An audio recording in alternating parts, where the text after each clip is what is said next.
এখন ধরেন একটা লোক ঘুমালোও না, টেনশনও করলো, ব্যায়ামও করলো না এবং উল্টাপাল্টা খেলো, তাহলে কি হবে বুঝছেন? আপনাদের যা হয়েছে। আপনি হলেন করার মালিক, দেওয়ার মালিক হলো আল্লাহ। আপনি চেষ্টা করবেন, উনি রেজাল্ট দিবেন। এখন ওনার থেকে চাইয়া আপনি কি নিতে পারবেন সেটা আপনার ব্যাপার। সবগুলা ডাক্তারে যদি আপনি একাত্র করে বাঁধেন, আপনি যদি বলেন যে ডায়াবেটিস ভালো করে ভালো হয় কিনা, তাদের বলার ক্ষমতা নাই যে ভালো হয়। যে পারবে সে সাকসেস, আর যে পারবে না তার জন্য সমবেদনা।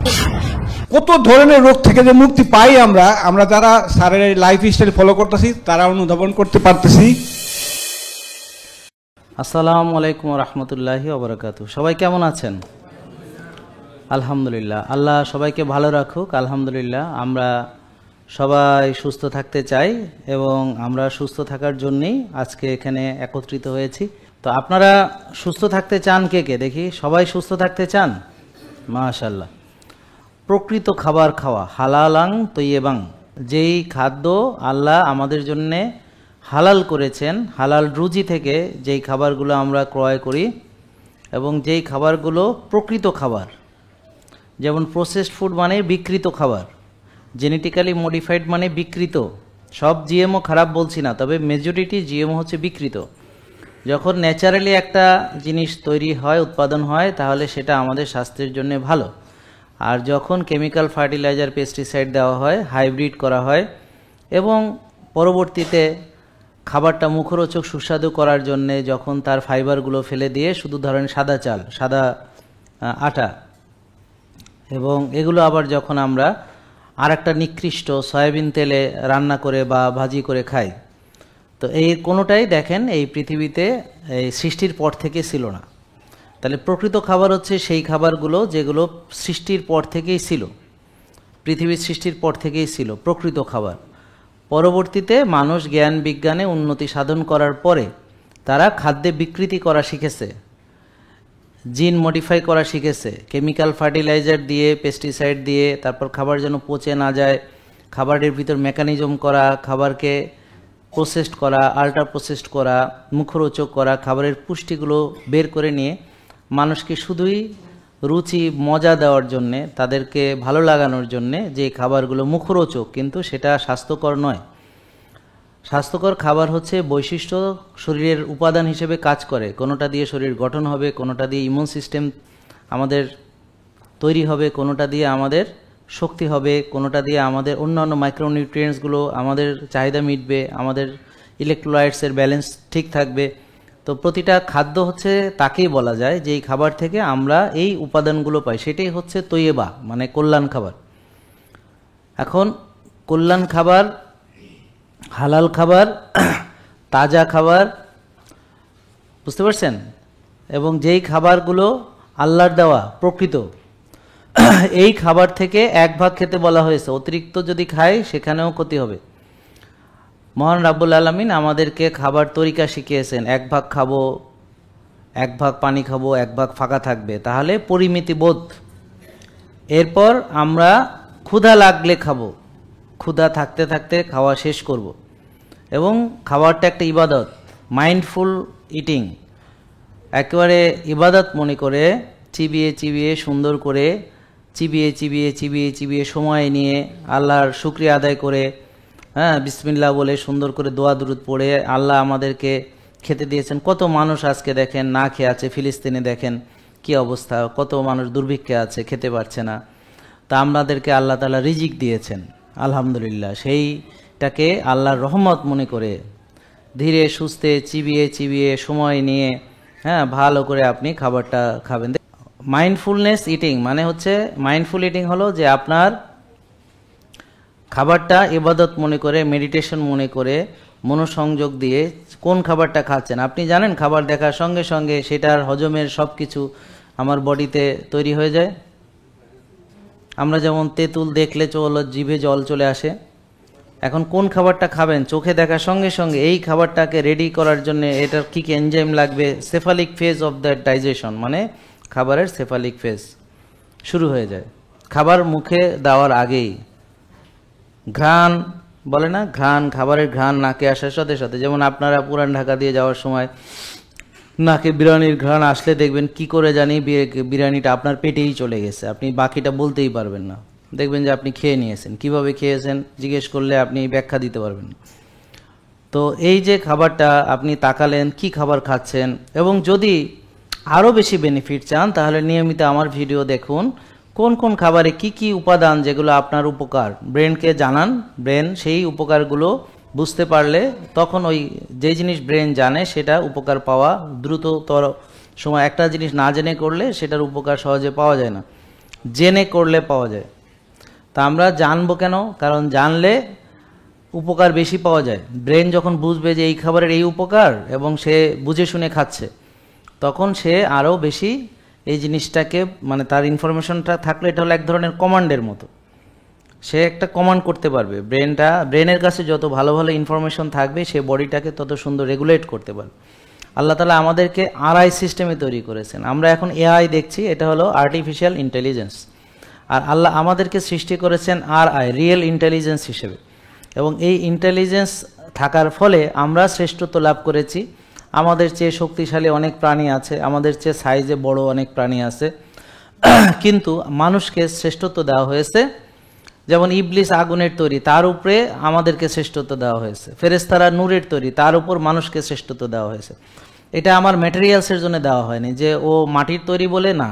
এটা হলো আপনার এই ব্রেন এবং আপনার জ্ঞান অর্জন করার সক্ষমতা, জানার আপনার স্বাধীনতা। যাদের ঘুম হবে না, আমি শুধু ঘুমের কথা বললাম। এখন ধরেন একটা লোক ঘুমালোও না, টেনশনও করলো, আবার ব্যায়ামও করলো না এবং উল্টাপাল্টা খেলো, তাহলে কি হবে বুঝছেন? আপনাদের যা হয়েছে, ডায়াবেটিস, উচ্চ রক্তচাপ, ফ্যাটি লিভার, বুঝতে পারছেন? এই যে আপনাদের যেটা, যে তারা কি করবেন, আপনি ওষুধ খাবেন, গ্যাসের ওষুধ, ব্যথার ওষুধ, এই ওষুধ সেই ওষুধ, হ্যাঁ, ঘুমের ওষুধ, টেনশনের ওষুধ, বুক ধরা ফোড়ানোর ওষুধ, কলজা কাপার ওষুধ, হ্যাঁ, ইনডেভার, তারপর মন ভালো করার ওষুধ, রেনজিট, ফ্রেনজিট। ঘুমের ওষুধের ভিতরে ওই যে ডিজোপেন, রিবোটিল, হ্যাঁ, তারপর হচ্ছে যে ডরমিকাম, লেক্সোটেনিল, এরকম গ্যাসের ওষুধ, বিভিন্ন ব্যথার ওষুধ, হ্যাঁ, প্রাজল, অনেক রকম প্রাজল, তারপর ব্যথার বিভিন্ন রকম। এই যে এতগুলো যে গিলতে আছেন, কই যাইতে আছে গো? এই যে কেমিক্যালগুলো আপনার লিভারের 12টা বাজাবে না, আপনার কিডনির 12টা বাজাবে না, আপনাকে ধ্বংস করে দেবে না, দেবে না? নিজ হাতে নিজের ধ্বংস গিলে গিলে খাইতেছেন। আরো খান, দেখি কখন বুঝতে পারেন যে এটা আপনার জন্য ক্ষতি, তখন আইসেন আবার। আর যে নিজের যত্ন করতে জানে না, তার জন্য এটা হলো সামান্য আল্লাহর দেওয়া উপহার। আরো বড় বড় উপহার নিয়ে আল্লাহ বসে রয়েছেন। জাক্কুম ফল আছে, বুঝতে পারছেন? জাক্কুম গলা আটকে গেলে আবার পুজের মতো দেবে খাইতে, তারপর আপনাকে রোস্ট করবে, হ্যাঁ, তারপরে যে ওই দোজকে লাকড়ি হিসাবে ব্যবহার হবে, আরো মেলা কিছু আছে। এগুলো সব অপেক্ষা সাজায় রাখছে আল্লাহ। যারা আল্লাহকে মানবে না বা আল্লাহর আইনের উল্টা চলবে, বা যারা আল্লাহ যেভাবে বলছে সেভাবে করবে না, পৃথিবীতে সামান্য রোগ শোক ব্যাধি এগুলো কিচ্ছু না। আসল হলো ধুনা শুরু হইব। তো ওইটা হলো আপনার পরবর্তী পর্যায়ে। তো এখন আপনার ইচ্ছা, আপনি রাত জাগেন, আপনি ইচ্ছা আপনার যা ইচ্ছা তাই করেন, ইটস ওকে, নো প্রবলেম। কিন্তু এটার পরিণতিগুলা পৃথিবীতে কি আখেরাতে কি, এটা একটু নিজে ভাইবে দেখেন যে আল্লাহ অখুশি হলে কি হইতে পারে আর তিনি কি করতে পারেন আপনাকে। তাহলে শয়তানকে খুশি করতে হলে স্বামী স্ত্রী ঝগড়া করবেন, আর যদি শয়তানকে খুশি করতে না চান তাহলে স্বামী স্ত্রী হানিমুন পিরিয়ডের মতো সম্পর্ক রাখবেন, এটা সম্ভব। কেন? আপনার স্বামীর সাথে, আপনার স্ত্রীর সাথে সবচেয়ে সুন্দর ভাষা ব্যবহার করলে কি হবে? আপনি সবচেয়ে ভালো ভাষা ব্যবহার করেন হলো যে জীবনে কোনোদিন আপনি বিপদে পড়লে আপনাকে দেখতে আসবে না, আপনার সাহায্যে পাওয়া যাবে না, তার সাথে। আর সবচেয়ে নোংরা ব্যবহার করেন যে লোকটা আপনার পাশে থাকবে বিপদের মুহূর্তে, যে স্ত্রী আপনার বিপদের মুহূর্তে পাশে থাকবে, যে স্বামী বিপদের মুহূর্তে আপনাকে ইয়া করবে, তাদেরকে আপনারা ইয়া করেন। তো যাক, আমরা আরও ওই যে মানসিক অশান্তি, মানসিক অনেক কিছু আছে। তো আমরা এই বিষয় নিয়ে আরও বিস্তারিত একদিন আলোচনা করব। আপনাদের কারো প্রশ্ন থাকলে যে কিছু বলা, আপনি তাড়াতাড়ি আসেন, আপনার সময় খুব কম, আপনি 1 মিনিট করে সময়। জুমার নামাজ তো আমরা চাইলে সময় দিতে পারবো না, আর আমাদের ওই যে স্লাইডটা বলতে খুব অল্প সময়। জি, আসসালামু আলাইকুম। আমার নাম হচ্ছে শওকত আলী সবুজ, আমি বাংলাদেশ টেলিভিশনের প্রকৌশলী। তো আমার মনে হচ্ছে আজকে আর গরম হওয়া লাগবে না, ওটা কাজ তো হয়ে গেছে, তাই না? গরম হওয়ার পরের দিন তো আপনাদের নামে যে অভিযোগ আসছিল, অভিযোগ তো তুলে দিছে। আজকে আর গরম হওয়ার প্রয়োজন নাই। এখন আমরা তো এই ইন্ডিয়াতে যাওয়াই লোক, ইন্ডিয়া যাই, ইন্ডিয়ার সিএমসিতে যাই, ইন্ডিয়াতে যাওয়া লোক। তো এইখানে ভাগ্যবান লোক আমি কাকে বলবো, যারা 5 ওয়াক্ত নামাজ পড়ে এবং বাবা মায়ের সেবা যত্ন করতে পারে, এই লোকগুলারে আমার ভাগ্যবান মনে হয়। আমি যদি ইসলাম অতটা বুঝি না, এত জানি না, তারপরে আমার আর একটু ভাগ্যবান লোক মনে হইতেছে যারা ওই যে কি বলে এইখানে নিজের শরীরের অবস্থা বোঝার জন্য আসছে, এই লোকগুলার আমার ভাগ্যবান লোক মনে হয়। আপনার সারা পৃথিবীতেই আমি যতটুকু মনে হয় যে সারা পৃথিবীতেই আপনার সবগুলা ডাক্তারে যদি আপনি একাত্র করে বাঁধেন, যে সবগুলার একাত্র করে যদি বাঁধে আপনি যদি বলেন যে ডায়াবেটিস ভালো করে মানে ভালো হয় কিনা, তাদের বলার ক্ষমতা নাই যে ভালো হয়। রক্তনালী ক্লিন হয় কিনা ওনাদের ক্ষমতা নাই যে বলতে পারে যে রক্তনালী ক্লিন হয়। তো ডাক্তারি পেশায় আমার উনারে আপডেট ভার্সন মনে হয়, যে ডাক্তারি পেশায় উনি হচ্ছে আপডেট ভার্সন। যেই লোকটা আপনাদের রাস্তা দেখানোর, যে আপনার ওষুধ ছাড়া মানুষকে আপনার হলো কি সুস্থ করা সম্ভব রাস্তা দেখানোর, আমি একটা লোকই দেখি, তাছাড়া আমার চোখে ওইরকম পড়ে না যে ওষুধ ছাড়া কেউ ভালো থাকতে পারে, আমার এরকম মনে হয় না। এই এতটুকুই জি।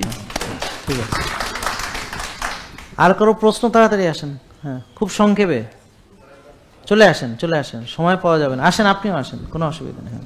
বিসমিল্লাহির রহমানির রহিম। হ্যাঁ, আমি ইটালিতে থাকি। 2020 সালের 24শে ফেব্রুয়ারি থেকে শুরু করি স্যারের লাইফস্টাইল ভিডিও দেখে। আজকে স্যারের সাথে সরাসরি দেখা, বিগত 10 বছর পর আমি দেশে আসছি। আমার স্যারের সাথে একটু জানার ইচ্ছে ছিল যে জেকে লাইফস্টাইল স্যার যে উদ্ভাবন করছে, এটা কি স্যারই প্রথম না অন্য কের থেকে? আর স্যার যে আমাদের যে লাইফস্টাইল উদ্ভাবন করে যেসব রোগ থেকে আমরা মুক্তি পাচ্ছি, এই কত ধরনের রোগ থেকে যে মুক্তি পাই আমরা যারা স্যারের এই লাইফস্টাইল ফলো করতেছি তারা অনুধাবন করতে পারতেছি। এটা কি স্যার জানতো কি না যে কত ধরনের রোগ থেকে আমরা রেহাই পাবো? এই লাইফস্টাইল উদ্ভাবন করার আগে স্যারে জানতো কিনা, এটা আমার স্যার থেকে সরাসরি জানার খুব ইচ্ছা ছিল, তাই আজকে স্যারের সামনে উপস্থিত হয়েছি। সেই সাথে আমি আপনাদের সবার মাঝে বলতে চাই, আপনারা যারা আসছেন এবং আপনাদের যাদের আত্মীয় স্বজন আছে সবাইকে বলবেন যে আমরা কেন সময় থাকতে নিজেরা ভালো হচ্ছি না। স্যারের এই লাইফস্টাইল ফলো করলে আমাদের কোনো হসপিটালের পিছনে দৌড়াতে হবে না, কোনো ডাক্তারের পিছনে দৌড়াতে হবে না, কোনো ওষুধ খেতে হবে না। যার প্রমাণ আমি স্যারের লাইফস্টাইল ফলো করার আগে গ্যাস্ট্রিকের ওষুধ ছাড়া চলতেই পারতাম না। ওইখানে ডাক্তার আমার ওষুধ দিতে দিতে পরে বললো যে তোর এন্ডোস্কোপি ছাড়া আমি আর প্রেসক্রাইব করতে পারবো না, কারণ তোর এই ওষুধ দিলে আমার হ্যান্ডকাপ করে নিয়ে যাবে।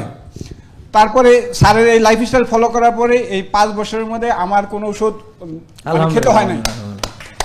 সেই সাথে আমার মা অসুস্থ, গত 2023-22-এর শেষ দিকে ব্রেন স্ট্রোক করছিল। বিভিন্ন ডাক্তারের ওষুধ, অনেক পদের ওষুধ খেতে হয়, তাই আমি মাকে সাজেস্ট করছি যে আসো স্যারের এখানে নিয়ে যাই।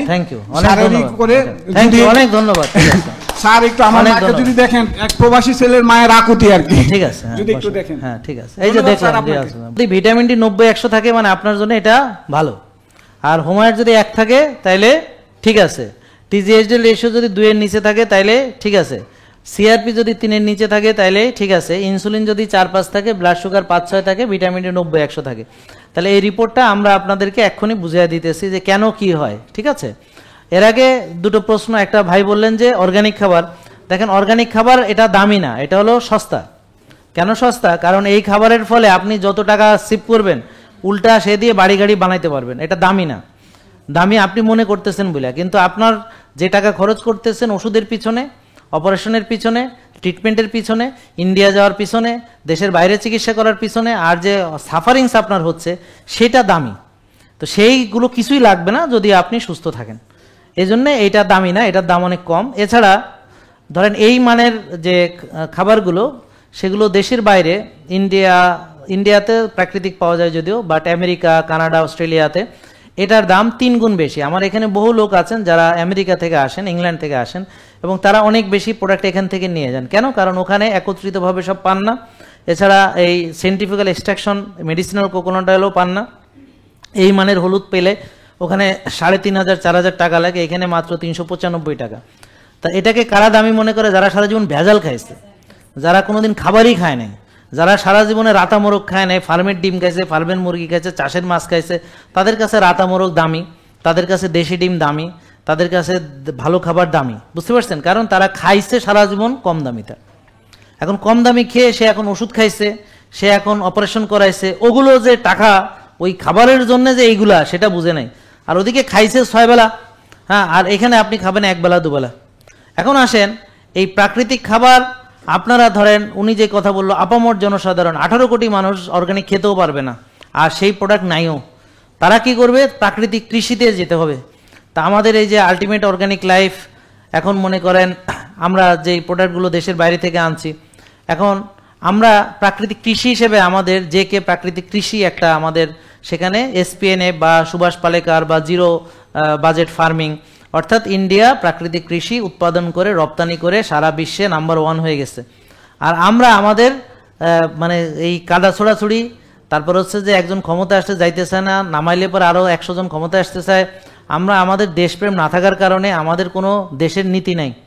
নীতি থাকলে ইন্ডিয়াকে দেখে হলেও অন্তত ভালো জিনিসটা পাখিজামা না কিনা, তাদের এই যে প্রাকৃতিক কৃষি করিয়া তারা যে কিভাবে এই এক্সপোর্টে তারা সারা বিশ্বে 1 নম্বর হয়ে গেল, আর আমরা কোনো নাম্বারে নাই, আমরা 10 টাকার প্রাকৃতিক পণ্য বানাইতে পারি নাই, তো আমরা নকল করলে ভালো জিনিসটা করতে পারি না।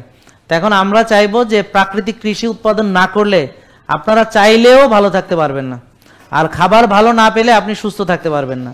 এখন আপনারা যেন সুস্থ থাকতে না পারেন, এর জন্য এটা সবাই চায়। এখন আপনারা নিজেরাই উদ্যোগ নিতে হবে প্রাকৃতিক কৃষির জন্য। আর আমার জন্য এটা সব কিছু দায়িত্ব আমার না, হ্যাঁ, আপনারা ভালো থাকলে আপনাদের সেটা নিজের দায়িত্ব।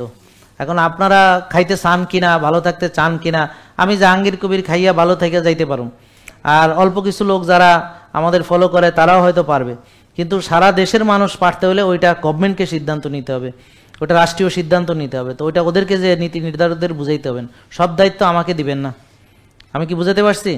তো এটা আপনার নিজেরই দায়িত্ব। আপনি গ্রামে যান, নিজে কৃষিকাজ করেন, আপনি গ্রামে যান, যদি জায়গা জমি থাকে, নিজে না পারলে আপনার আত্মীয় স্বজন যারা করে তাদেরকে ফ্যাসিলিটেট করেন। তাদেরকে যেমন আমি দেশে যায় ওদেরকে টাকা পয়সা দিলে তোরা মুরগির ডিম আমার দিবি, তোরা হাঁসের ডিম আমার দিবি, তোরা এটা পালবি, ওটা পালবি, সেটা পালবি, উৎসাহ দেওয়া, তা আমারটা আমি ব্যবস্থা করিয়ে ফেলতে পারবো, এখন আপনারটা আপনার ব্যবস্থা করতে হবে। আমি কি বুঝাতে পারছি? তা এখন আমাদের সব কাজকে আমার ভাই, আমি এখন কৃষিকাজ করব, প্রাকৃতিক উৎপাদন আমি করব, হ্যাঁ, সব আমার করতে হবে। কিন্তু পরামর্শ দিলাম যে আপনারা এটা করেন, সবাই করেন, ঠিক আছে? তাইলে বাংলাদেশের গভর্নমেন্টের সিদ্ধান্ত নিতে হবে যে তারা পর্যায়ক্রমে, একত্রিতভাবে বলছি না, পর্যায়ক্রমে প্রাকৃতিক কৃষিকে তারা নীতি নির্ধারণীতে নিয়ে এসে ধীরে ধীরে এটাকে অ্যাডাপ্ট করবে কিনা। ইন্ডিয়াতে 1 কোটি কৃষক করে প্রাকৃতিক কৃষি, বাংলাদেশে কয়জন কৃষক করে প্রাকৃতিক কৃষি? কেন করে না, কেন পারে না, কেন জাতীয় পর্যায়ে কোনো কিছু করা হয়নি, কেন কৃষিরা এইগুলো নিয়ে আগ্রহী না? কারণ তারা হলো সারের ভর্তুকি, তারা হলো কীটনাশকের ভর্তুকি, তারা হলো ওয়ার্ল্ড ব্যাংক, ওয়ার্ল্ড ইসের সহযোগিতায় আপনার এই সর্বনাশ করার জমির জন্য তাদের প্ল্যান। আর যারা কৃষি ক্ষেত্রে নাম করছে তারা সব হলো কেমিক্যাল দিয়া, সার দিয়া, হাইব্রিড করিয়া হেরা ফলন বাড়াইয়া নাম করতে আছে, এগুলো হলো আর এক সর্বনাশ। তা এত সর্বনাশ তারা করতেছে, আপনি কিভাবে ভালো থাকবেন? আমি কি এই জন্য কি করতে হবে? জনসচেতনা তৈরি করতে হবে। আপনি যেমন এই সচেতন আপনার মাথায় ঢুকছে যে না এটা এই এগো মাথায় ঢুকতে হবে ভাই। ওই যারা ওইখানে চেয়ারের মধ্যে বসে রয়েছে ক্ষমতা দখল করে, এদের মাথায় এগুলো ঢুকতে হবে ভাই, বুঝতে পারছেন? যারা নীতি নির্ধারণের সিদ্ধান্ত নিবে তাদের মাথায় ঢুকতে হবে। 18 কোটি জনগণের দায়িত্ব আল্লাহ আমাকে দেয় নাই, গভর্নমেন্টকে দিছে সেই দায়িত্ব, তারা রেসপন্সিবল, দেশের মানুষের জন্য দে আর রেসপন্সিবল। তো তাদের দায়িত্ব হলো এই মানুষকে কিভাবে প্রাকৃতিক খাওয়াবে। তাদের কাছে এখন আমার প্রশ্ন, আপনাদেরও একই প্রশ্ন, এই তোমরা যে আমাদের কোনো খাবার দিতেছো না, তা আমরা ভালো হবো কেমনে? কথা বুঝতে পারছেন? আমি বলছি বলে কি সব দায়িত্ব আমার? হ্যাঁ, সব দায়িত্ব আমি নিছি, আমি বলতেছি, তার মানে সব দায়িত্ব আমার। তা ঠিক আছে, তাহলে দায়িত্ব আমাকে বুঝাই দেন, দেখেন আমি কি করি, দেন। এখন দিতে পারতেছেন না কেন? কথা বুঝতে পারছেন? তো কে কোনটা দায়িত্বশীল আমাদেরকে তাদেরকে এটা বুঝাইতে হবে। আমি আমার কথা বলছি, আপনারাও বুঝান, সবাই মিলে চেষ্টা করেন, বুঝতে পারছেন? বুঝানোর চেষ্টা করেন। এটা গেল একটা। আরেকটা ভাই যেটা প্রশ্ন করেছেন যে আমার এখানে নিজস্ব কোনো উদ্ভাবনই নাই, অতএব আমার বলে কিছু নেই, আমি কিছু কোরআন হাদিসের কথা বলেছি। আর যে বিজ্ঞানের গবেষণা, যেমন অটোফিজি, উনি নোবেল প্রাইজ পেয়েছেন, জাপানি বিজ্ঞানী হিসেবে, ওনার নলেজ আমরা ইমপ্লিকেট করছি, ঠিক আছে? ঘুম নিয়ে রিসার্চ আমি করিনি, এই রিসার্চগুলো কোনো বিজ্ঞানী করেছেন, আমরা আপনাদেরকে জানাচ্ছি। আর সব রোগ ভালো হবে কিনা, ভালো হবে এই কারণে যে আল্লাহ বলেছেন যে সব রোগের ওষুধ আছে, মৃত্যু এবং বার্ধক্য ছাড়া, তারপরে সব রোগই ভালো হবে। তবে আপনাকে সেইভাবে ভাবতে হবে, চেষ্টা করতে হবে। এখন আমি কি চাই? আমি চাই আপনি এত সুস্থ থাকেন যে আপনি তারুণ্যে আছেন, তো একটা তরুণ ছেলে যার কোনো রোগ নাই, ডিজিজ নাই, ওষুধ খায় না, আপনি তেমন হয়ে যেতে পারবেন। তার মানে আপনার তো কোনো রোগই থাকবে না। রোগ কি এটা তো আমার জানার বিষয় না, আপনি হবেন কি এটা আমার জানার বিষয়। আপনি হবেন হলো একদম সুস্থ, শক্তিশালী, এনার্জেটিক, বুঝতে পারছেন? তা আমি এইটা জানি যে আপনি কি হবেন। তো ওইটা হইলে আর কোনো রোগ থাকবে? আর কার মারে আমি দেখবো, মা দেখে কি আমি দেখে হ্যার মা ভালো হইব না? হ্যার মা তার আমার ডাক্তার আছে দেখে মানবে, কি মানাতে বলছি, কি করতে বলছি উনি করবে, উনি মানতে পারলে ভালো হবে, না মানতে পারলে বাকি জীবন এইভাবে থাকবে যেভাবে এতদিন আছে। আর ওনার কি কি সর্বনাশ অলরেডি ডাক্তাররা করছে ওষুধ খাওয়াইতে খাওয়াইতে, সেটা আগে দেখতে হবে যে কোন অর্গান আস্ত আছে, কোনটা নাই, কোনটা শেষ, কোনটা অর্ধ শেষ, কোনটা শেষের দিকে। হ্যাঁ, এতদিন সর্বনাশ কি করছে এটা দেখতে হবে না? আমরা কি করব, এখন হয়তো ফার্দার সর্বনাশ হবে না, কিন্তু আগের সর্বনাশের কন্টিনিউশন তো হইতেই থাকবে। যেমন কিডনি প্রোগ্রেসিভ ডিজিজ, এখন আপনার ধীরে ধীরে ধ্বংস হইতেই থাকবে। আমার কথা বুঝতে পারছেন? তারপর বয়সের কারণে আপনার সেলগুলো নষ্ট হইতে থাকবে। আপনার কি সেই ছোটবেলার ইমিউন সিস্টেম কি এখন আছে নাকি? আর আপনার যে এনজাইমগুলো কি এখন বুড়া বয়সে এসে কি আগের মতো আছে নাকি? হ্যাঁ, তো তাইলে এখন আমরা যেহেতু একটা বয়স পার করে এসেছি এবং যেহেতু অনেক দিন অনিয়ম করে এসেছি, 40 বছর অনিয়ম করছে, 60 বছর অনিয়ম করছে, 55 বছর অনিয়ম করছে, 65 বছর অনিয়ম করছে, 20 বছর ওষুধ খাইছে, 25 বছর ওষুধ খাইছে, 30 বছর ওষুধ খাইছে। তা যেহেতু অলরেডি সর্বনাশ করে আসছি, এখন আপাতত আমরা জানি না কার ভালো হবে না হবে, আমাদের জানার দরকারও নেই, কিন্তু মানতে হবে কি সেটা তো বুঝলেন। তাহলে কি এক ভাগ খেতে হবে, ঘুমাতে হবে, কায়িক শ্রম করতে হবে, ব্যায়াম করতে হবে, ভোরে উঠতে হবে, শ্বাসের ব্যায়াম করতে হবে, ঘাসে হাঁটতে হবে, রোদ লাগাতে হবে, রোজা রাখতে হবে, এইগুলো বুঝছেন? হ্যাঁ, এগুলো তো বুঝছেন। এখন আপনার কাজ হলো এটা করা। আর কি ভালো হবে, কতটুকু ভালো হবে, ওইটা হলো কে দিবেন? আপনার আল্লাহ। আপনি হলেন করার মালিক, দেওয়ার মালিক হলো আল্লাহ। আপনি চেষ্টা করবেন, উনি রেজাল্ট দিবেন। এখন ওনার থেকে চাইয়া আপনি কি নিতে পারবেন সেটা আপনার ব্যাপার। আপনার মা কি নিতে পারবে ওটা তার ব্যাপার। কিন্তু ভালো নিজের বুদ্ধিতে জ্ঞানে হইতে হবে, নিজের ডাক্তারি, এবং আল্লাহর কাছ থেকে সুস্থতা চাইয়া নিতে হবে। যে পারবে সে সাকসেস, আর যে পারবে না তার জন্য সমবেদনা। ক্লিয়ার? বোঝা গেল? এখানে আমাদের কিচ্ছু নাই। এটা আমি কি আবিষ্কার করছি কিছু না। আমি কি করছি, পৃথিবীতে যেই জিনিসগুলো ভালো, যেটা আপনার ভালো, কোরআনে বলছে ভালো, বিজ্ঞান বলছে ভালো, আমাদের আদি যারা আমাদের পূর্বপুরুষ তারা ওই যে বললাম 500 বছর আগে বলেন বা গ্রামে 50 বছর আগে বলেন, যেগুলো করে তারা সুস্থ ছিল, তাদের এই রোগগুলো ছিল না, যেভাবে তারা চলেছেন সেই জিনিসগুলোকে কম্পাইল করে একত্রিতভাবে মালা গেঁথে সেটাকে আপনাদেরকে আমরা উপহার দিচ্ছি। আমার কথা বুঝতে পারছেন? আর বেশিরভাগ জিনিস আপনি জানেন কিন্তু মানেন না। যেমন ব্যায়াম ভালো জানেন কিনা, করেন নাই। আপনি ঘুম ভালো জানেন কিনা, ঘুমান নাই। বেশি খাওয়া ভালো, খাইছেন। হ্যাঁ, বারবার খাওয়া ভালো, আপনি তাই করছেন। অলসতা ভালো, আপনি তাই করছেন। বিলাসিতা ভালো, আপনি তাই করছেন। টেনশন ভালো, আপনি টেনশনের মধ্যেই আছেন। দুশ্চিন্তা ভালো, আপনি দুশ্চিন্তার ভিতরে আছেন। হতাশা ভালো, হতাশার মধ্যে আছেন। শক্তি চর্চা না করলে শক্তি থাকবে না, তা আপনি করেন না। তো দেখেন, আপনি তো সবই জানেন, মানেন না আর কি। তা আপনি জানেন কিন্তু মানেন না, প্রবলেমটা এখানে। তো এখানে আমার কোনো আবিষ্কার নেই, কিছুই নেই। আমি শুধু যে জিনিস জানা ছিল ভুলে গেছেন, আর যে জিনিস বিজ্ঞান নতুন আবিষ্কার করেছে যেটা জানলে আপনাদের জন্য কল্যাণ, আর যে জিনিস কোরআন হাদিস আছে এই জিনিসগুলোকে জেনে বুঝে কিভাবে মানতে হবে আমরা সুন্দর করে সাজিয়ে গুছিয়ে দিচ্ছি। এই কাজ, হ্যাঁ এই কাজ হয়তো আগে কেউ করেনি, এটা সত্য, তো আমরা সেটা করছি, এটাই বলতে পারবো। ঠিক আছে, বুঝতে পারছেন? সবাইকে ধন্যবাদ। আর আগে করেনি মানে করার প্রয়োজন হয়নি। যখন একসময় ওষুধই ছিল না, মানুষ সবাই সুস্থ ছিল, তখন এটা করার প্রয়োজন হয়নি। এখন বেশিরভাগ লোক রুগী, এখন বেশিরভাগ লোক ভালো খেতে পায় না, খাবার নেই, এখন এটার প্রয়োজন এসেছে। তা আল্লাহ তাআলা তো প্রয়োজন ঘটলে কাউকে পাঠান। তা এখন জাহাঙ্গীর কবিরের প্রয়োজন পড়েছে বলে পাঠাইছেন। আর যদি সমাজে সবাই সুস্থ খাইতো, সুস্থ থাকতো, তাহলে জাহাঙ্গীর কবিরের এই কাজ করার প্রয়োজন হইতো না। আমার কথা বুঝতে পারছেন? এটা বুঝছেন ঘটনা? হ্যাঁ, এই হলো আসল কথা। ক্লিয়ার? তো সবাইকে আল্লাহ সুস্থ রাখুক, বলেন আমিন। আর এই যে রিপোর্টগুলো ভালো হবে কিভাবে, ওই যে অলরেডি বলে দিলাম, রোজা রাখলে, ব্যায়াম করলে, ভালো ঘুমালে, যারা ভালো হয়েছে বিশ্বাস নয় তাদেরকে জিজ্ঞেস করেন। তাহলে হুমায়ুন থাকতে হবে, বলেন 1 TGHDL ratio, 2 CRP, 3 insulin, 4-5 blood sugar, 5-6 vitamin D, 90-100। এবার আপনার রিপোর্টটা দেখে নিন। সবাইকে ধন্যবাদ। আসসালামু আলাইকুম। মসজিদ আছে এখানে কাছেই, ওখানে জামাত হবে। জেকে লাইফস্টাইল, ওষুধ মুক্ত সুস্থ জীবন।